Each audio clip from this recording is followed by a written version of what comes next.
這是一條無法被輕易講述的路。在這兒你可以找到中国80%-90%的景色。相比于国道318的网红和华丽，它更加的纯粹和自然。川西的冬天，是那种呼呼呼的声音。它被号称进藏的人文大道，但風景也同樣驚豔。人只是在遊戲、電影中的世界裡。好神聖啊，這個畫面。扎西德勒，竟然有人能把寺廟建在這樣的地方。這個是我們的聖湖。這就是國道317川藏北線。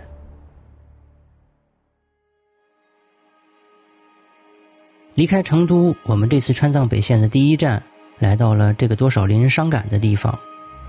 在2008年的5月12日，這個讓全中國人民都難以忘記的時刻，我也很清楚地記得，即便當時身在河北的我，也能夠清楚地感受到從我現在腳下的這片大地傳遞過來的巨大的能量。看着眼前這成片的斷壁殘垣，雖然觸動很多，但其實並沒有能夠感同身受。因為其實很多事情，如果你沒有親身經歷，就並不能夠切身體會。這邊這個教室原來是個5層的，現在就剩1層了。據說現在還有19個師生還埋在下邊呢。前來獻花和默哀的人有很多，或嚴肅或激動，但接下來這段父子的對話，確實讓我在那麼一瞬間，似乎對生命也有了一點點新的認識。以前爸爸帶你來過一次這裡，對吧？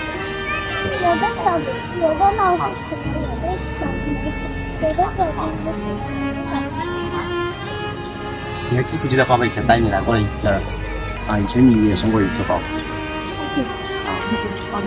爸爸以前送的花在不在這？刚才看到一個爸爸在教育孩子，有一句特別能戳動我，就是你也是個小孩子，但是這兒埋着好多別的小孩子。有的孩子他的生命就永遠定格在那一天，對，身後的那個破碎的時光。你這還搞類目了，你說？搞類目了。如果路過這兒的話，你有個小孩，也可以把他叫過來，說讓他珍惜生命吧。大自然面前，人類確實特別渺小。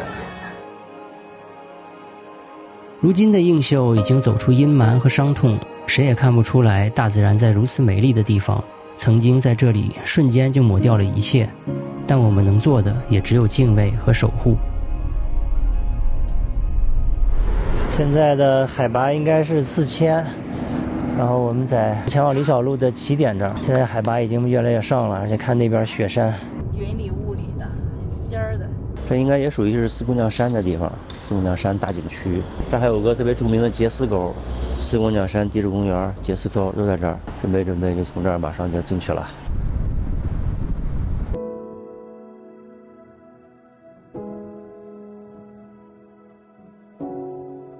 一邊全是雪，然後還有枯樹，这些已经黃了的樹葉，但是一邊呢，它就有特別綠的這個松樹。然後這是我們第一次感受到川西的冬天，兩蛋蛋都快凍了。如果你嫌新疆遠，然後同時你又嫌西藏的海拔太高忍受不了，其實川西就是各種各樣景色的這兩者的集大成者，平替，各種平替，在這兒你可以找到中國可能80%-90%的景色。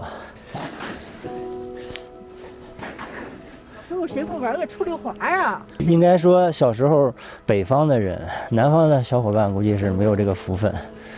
南方小伙伴可以來這兒啊，這兒可以滑。對，這兒是比較近一些的地方。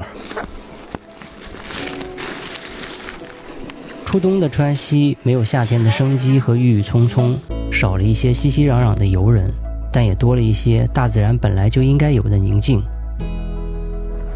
一下子就不一樣了。四周全是雪山，這兒沒有雪，除了這個位置沒有雪，剩下這個位置全都是雪山。我去！而就在穿過隧道之後，眼前突然之間就變成了雪山環繞的冰雪世界，白雪點綴在褐色的山體和綠樹之間，極其的夢幻和耀眼。啊，我們突然發現這裡有一棵冰樹，啊，你看，哎，只有這一棵樹，但其實是它下邊這個水管漏水，然後噴上去的水結果正好掛滿整個這個樹，還挺好看的。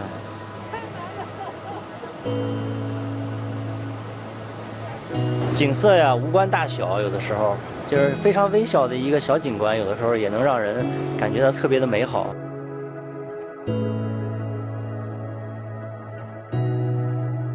前面上陡坡了，注意我的超速哦，别溜下去。都下去的。这是一个名字特別奇怪的路，叫撒瓦角路。刚才我們都走過了，還以為是不對呢。我都一路上看到好多這樣的花呀，感覺這是棉花吧應該，但是在別的地方沒有見過。哦，多好看！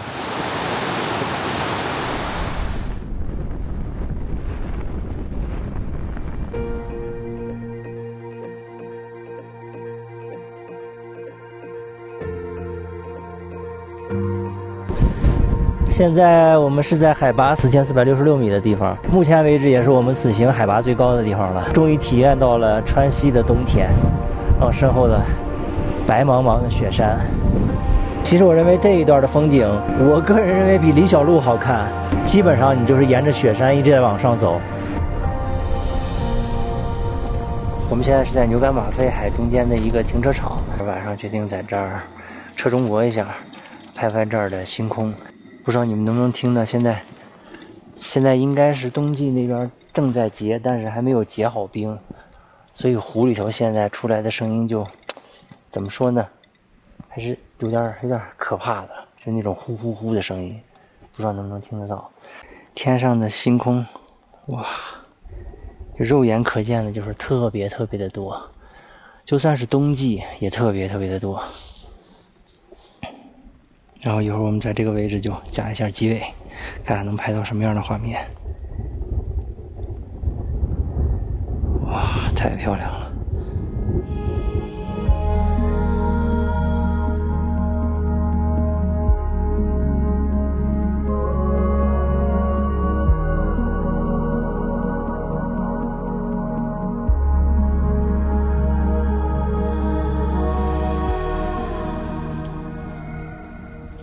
昨天我們就是在這個位置，然後住的車，在車上睡的覺，因為外邊實在太冷了，應該大概晚上得有個零下，到不了零下10度，也有零下5度了。如果你們走317的話，317其實它的這個海拔的來回起伏還是挺大的，就是一會兒高一會兒低，一會兒高一會兒低，就是多給自己身體一些適應的時間，別太着急趕路，這樣的話你身體能夠慢慢的適應，會調節的比較好一些。牛干馬肺海現在的狀態是基本上全結冰了，冰封湖面。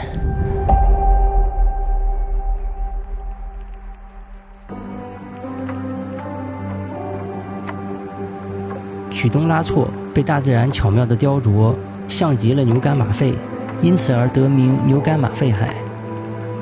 這個季節的牛干馬肺海，冰面和水面交織，顏色有深有淺，從翠綠到湛藍，如同鑲嵌在群山之間的寶石。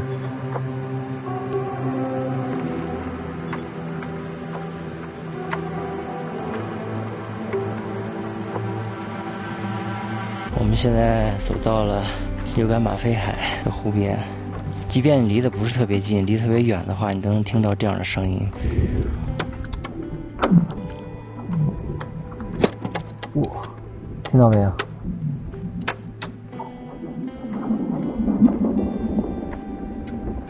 這種聲音還是讓人感覺特別詭異的，好像是湖底有什麼湖怪似的在翻江倒海，但其實就是冰裂的聲音，就是現在動和不動之間，一邊動一邊裂，一邊動一邊裂，造成這樣的聲音。還有就是風聲，這樣夾雜着這種聲音，所以就讓人感覺特別毛骨悚然，但其實沒什麼事兒。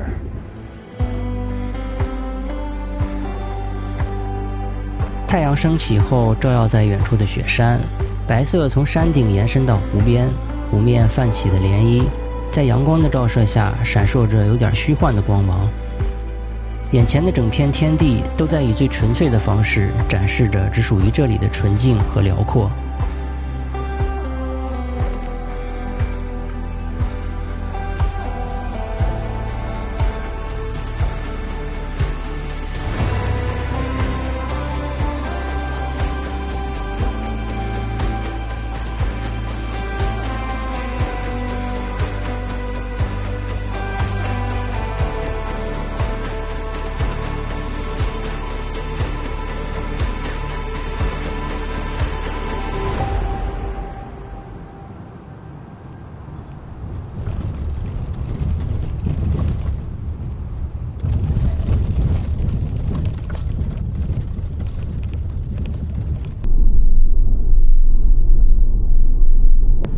現在正在往色達走的路上，這一路的話，基本上還有一半，最少一半的路是非铺裝，現在是正在修路。就这么多年了，色达這麼出名，也不知道為啥這個路現在為止還沒修好，是因為這兒的地質條件不允許嗎？還是咋回事？一會兒到那兒的時候，估計就晚上了吧，所以看有沒有機會能看到色達的夜景。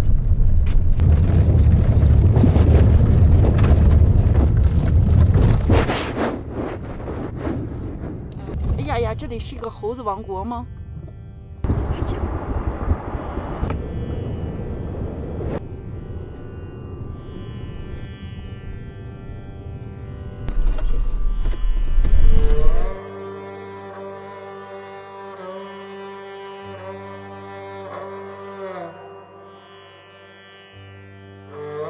当我们终于站在這裡，此刻真的很難形容這種視覺奇觀。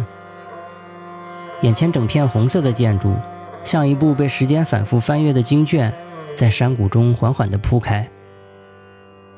伴隨着太陽的落下，晚霞透過雲層，灑在遠處連綿的雪山。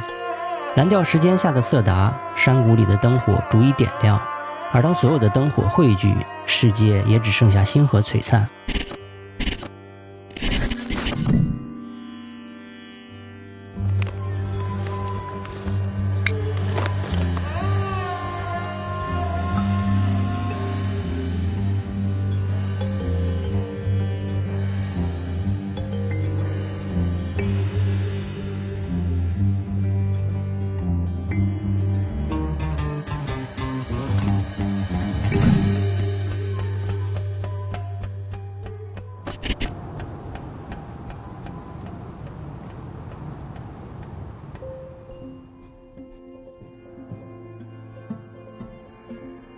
我们现在正从色达出来，在往甘孜縣走的路上，然後這兒基本上就是隨處可見的都是寺廟。看這邊的藏寨是這樣顏色的，特別的鮮豔。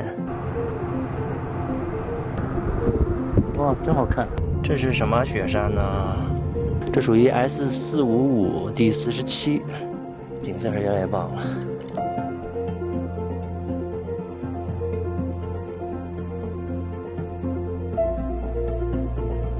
乃龍神山雲端咖啡，但是已經關門了。小賣部，因為現在確實是淡季。這個最特別的這個山峰，乃龍神山。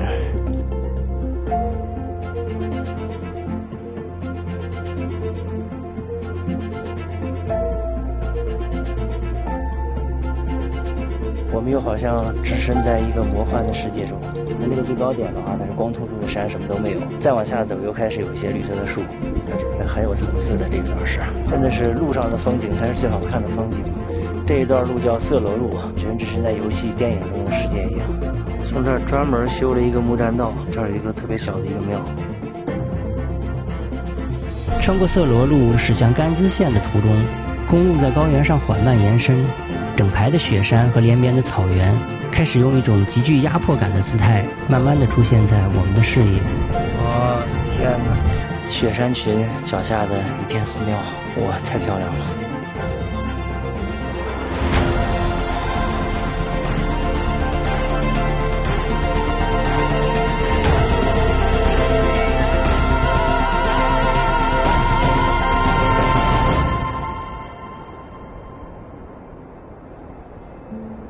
這個畫我估計你們一定不知道是幹什麼用的，它不只是一幅畫。對了，還是一個特別先進的取暖器。你除了冷點兒，其他也沒什麼毛病。就這個取暖的方式升溫有點慢，插上這個，直接就可以大展宏圖。那這個還挺熱的，但是有一個缺點就是這東西半夜的一直在響，噼里啪啦的，我的媽呀！你必須把它這個半夜起來把它關了才行。要不是吵得你睡不着覺，要是沒動靜的話，這個其實還挺科學的。哇！在這邊剛才下來的時候剛剛開門，特別特別冷清。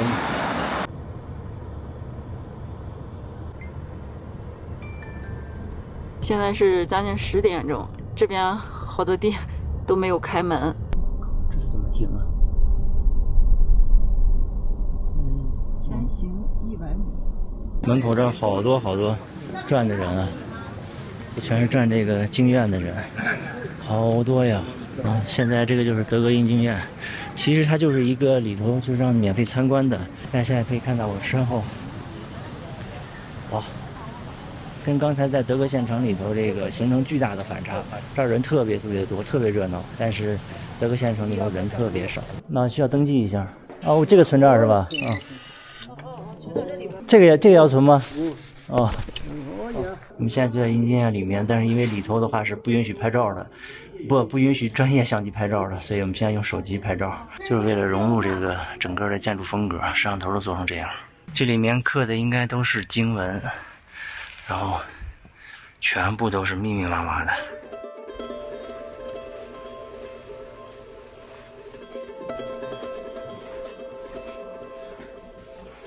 不知道为什么没有灯光，特別暗。但是进来之後看的這麼多的經文，給人的感覺還是挺震撼的。拜拜，好嘞，拜拜。居然在這個印經院裡頭，然後碰到了刷過我們視頻的，然後告訴我們，其實我們的參觀順序是錯的，所以說你印版那兒的話，它是不讓去參觀的。那你們要來的話，一定要按照正確的參觀順序。如果不知道的話，就問一下。這個樓梯太窄了，我的天哪！下的時候一定要小心一點。這兒呢，看這個參觀順序，這是對的。就看這個參觀順序啊，從這個地方就進金庫了。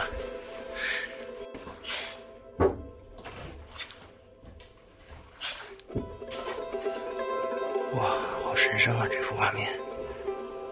這個抽出來以後，也會有特別長的一段，然後放在上面就開始印到紙上。然後如果是夏天來的話，這是有人工作的。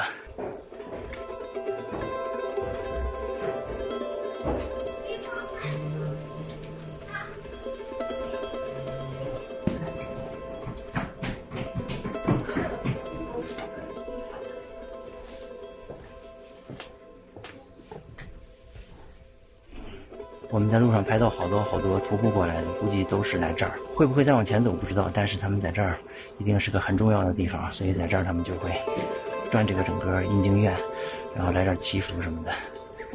Hello， 拜拜。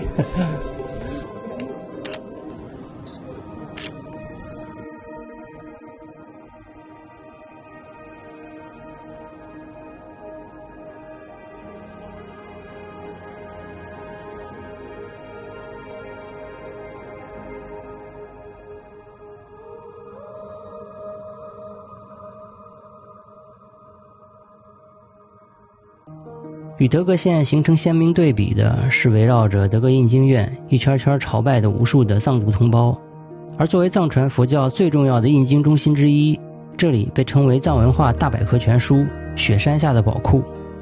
但讓我印象最深刻的，其實並不是印經院中那一排排保存完整的20多萬塊木刻印版，而是那些無論你何時何地的看向它，它都會向你投以最平和的笑臉和友好問候的人們。老闆，這些字是你寫的嗎？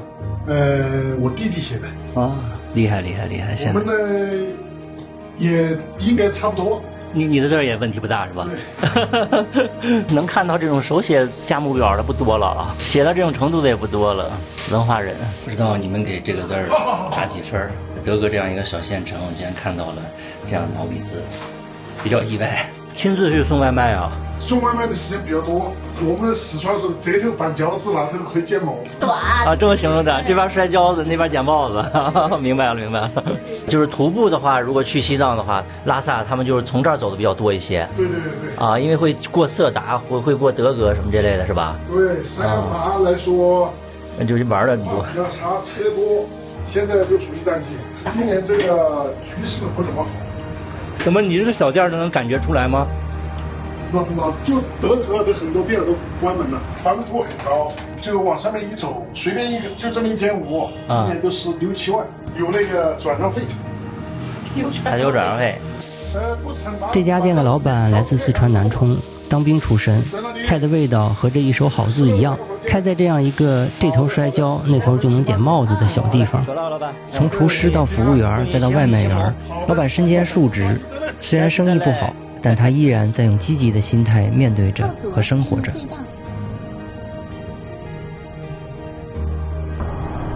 哎呀，終於進藏了。向左前方行駛。離開德格，我們正式從四川進入西藏。路上徒步朝拜的人依舊不斷，我們的車輪向前，他們的腳步也未曾停止。但無論海拔高低和路途遙遠，雖然我們每個人的行進方式都不相同，但目的地都始終如一。這邊天亮特別晚，但是還沒有亮，那邊正在日出，預計是8點半、9點，估計天才能徹底的亮。但是吧，你看看我對面山上面不知道是经幡還是寺廟，就是人文和自然相結合的那種震撼。山整个都是金灿灿的了。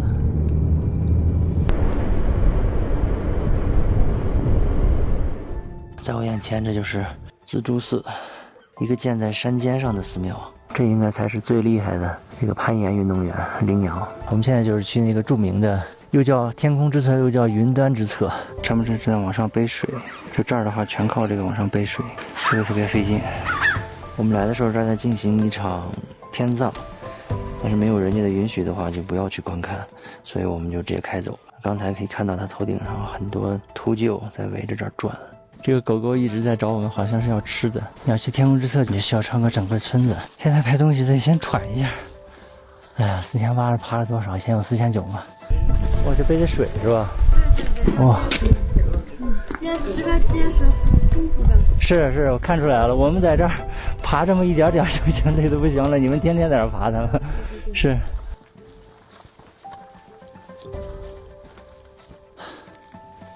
這樓梯真陡啊。它應該這個是那個天空之側。對，鎖着呢。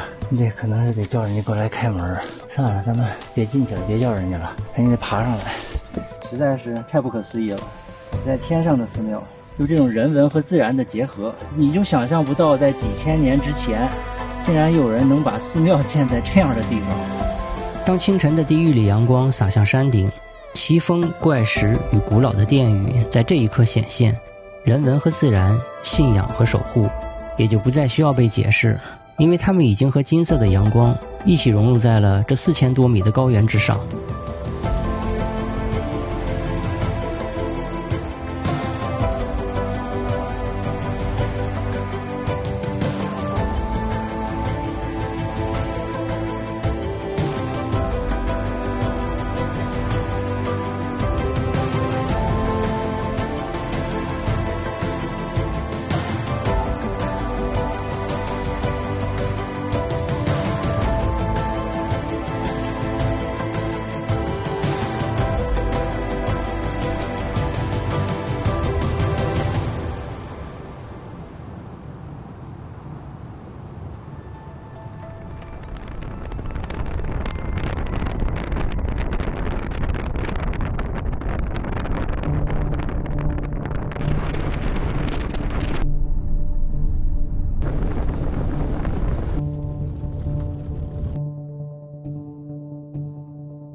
啊，這就行了是吧？嗯。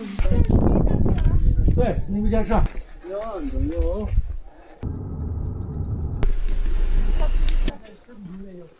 哇，今天的天氣真的是不錯，看這湖水波光粼粼的，最遠處的念青唐古拉，然後中間的納木錯，然後近處的聖象天門。這種景色你在視頻中看100次，其實真的不如你來這兒看一次，實地的去看一次，然後眼睛給你帶來的震撼，那是你視頻中永遠都體會不到的。這是那個聖象天門的第一個觀景台，然後一會兒我們坐車，然後去到第二個觀景台。第二個觀景台能看到的東西更全一些，大全景，這是屬於離聖象天門比較近的一個地方。傳說中，納木錯是念青唐古拉山的妻子，他們曾相依相守。因為得罪冥界之神，念青唐古拉被打入地下，化為雪山，而悲痛的納木錯在他腳下化作淚水之湖，在這片雪域高原永恆相望。此刻我們站在聖像天門前，納木錯鋪展在腳下，藍得如此的不真實。而遠處的念青唐古拉群峰，千百年間始終沉默，從不靠近，卻也從未離開。那你天天看这個美景，你能看膩嗎？沒有，這個是我們的生活。這是你們的生活。對，然後羊年的時候，我們必須轉那個納木錯湖。轉納木錯湖。對，那個徒步去轉。走路。就7天。7天就轉完了。那個300多公里。300個公里7天就轉完了。300多公里，對。我的天哪，厲害你！7天的話，我們這樣，晚上也是去，然後12點左右休息。啊，12點休息。然後早上早的起床還要去。早上起來開始接着轉。對，接着轉。哇，太厲害厲害！我的家這裡20多公里。你也是海拔4000多嗎？對，我們基本上4700嘛，因為這樣玩過來就好一點。這裡生活的話有點難，心臟這樣長出來大。比較肥大是吧？肥大嘛，這個海拔高的人，那你們飛無人機的時候一定注意。好，這邊飛無人機是隨便飛，然後還有那個保安小哥特別溫馨的過來提示你，一定要小心一些，讓你小心不要飛過山，飛過山以後信號會斷，而且如果看你是一個小一些的無人機，會提醒你這兒的風大，還是挺貼心的。現在能爽飛無人機的地方其實不太多了。再見。好，走了，拜拜。哎。